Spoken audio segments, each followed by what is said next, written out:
Pakistan Tehreek-e-Insaf to be very honest जब से मैं तहरीक-ए-इंसाफ में हूँ मैंने तो यही देखा है कि हमेशा और मैं काफ़ी बहुत पुरानी बात हो गई है।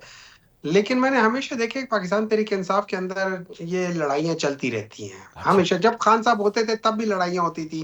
कभी एक ग्रुप, कभी जहांगीर तरीन ग्रुप, सैफ ग्रुप, कभी ये चीज़, कभी वो चलती रहती थी।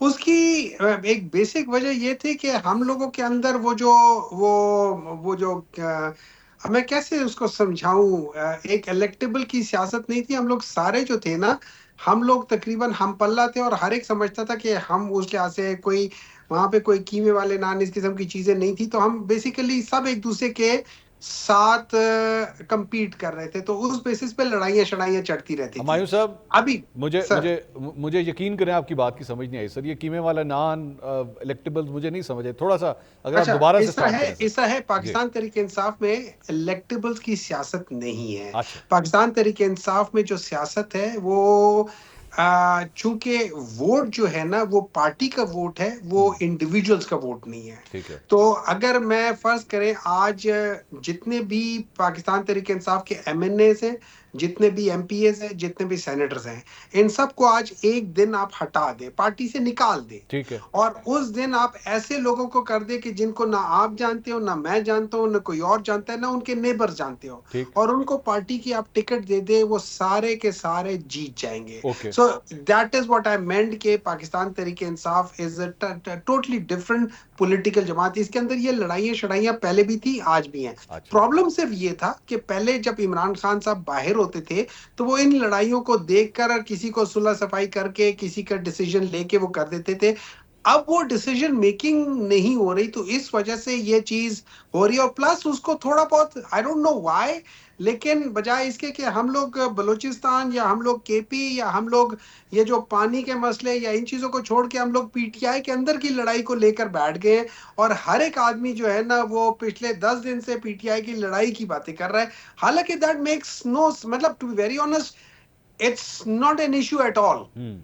नहीं, there I tell you why I think it's an issue. I think मतलब ये हम लोग क्यों डिस्कस कर रहे हैं, उसकी रीज़न ये है सर कि जब आप लोगों को ये कहते हैं कि मौजूदा दौरे हुकूमत जो है वो बड़ा ख़राब है, ये पानी का मसला नहीं हल कर पा रहा, ये कनाल्स का मसला नहीं हल कर पा रहा, मईशत इनसे नहीं संभल रही, फसाइयत बहुत ज़्यादा है, जमहूरी जो इकदार हैं उसके ऊपर ये पूरा नहीं उतरते, तो आपकी वो जमात है एक्चुअली जिसने इस आवाज़ को बुलंद करना है।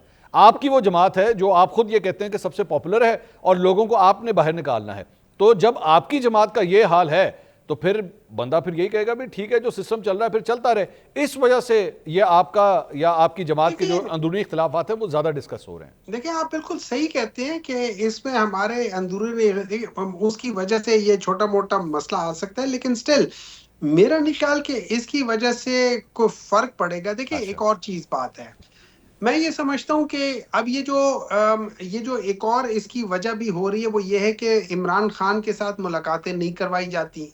अच्छा फिर उसके बाद अब मैं चाहता हूँ मेरी एक अपनी इंटरप्रिटेशन है अबाउट कि इमरान खान ने मुझे कुछ कहा है, अब मैं उसको इंटरप्रेट कैसे कर रहा हूँ, जी। वो मेरी इंटरप्रिटेशन है, ठीक है?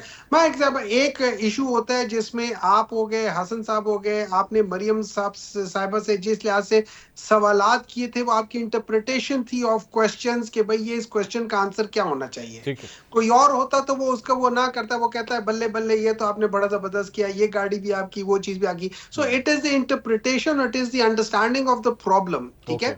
अब इस चीज को थोड़ा सा पाकिस्तान तरीके इंसाफ को अपनी तरफ से ये लोग थोड़ा सा प्रॉब्लम समझते हैं कि प्रॉब्लम दे देंगे, वो ये कि इमरान खान से मुलाकात नहीं होती तो जिसकी वजह से ये प्रॉब्लम जो है ना ये सॉल्व भी नहीं हो रहे और ये फर्दर बढ़ते जा रहे हैं। लेकिन at the end of the day मैंने कहा देखें, worse comes to worse, worse come to worse, Imran Khan को जिस दिन होगा उसने कहते ना हुमायूं तुम बाहर, फलाना तुम बाहर, तुम बाहर, तुम बाहर, तुम बाहर, बात खत्म।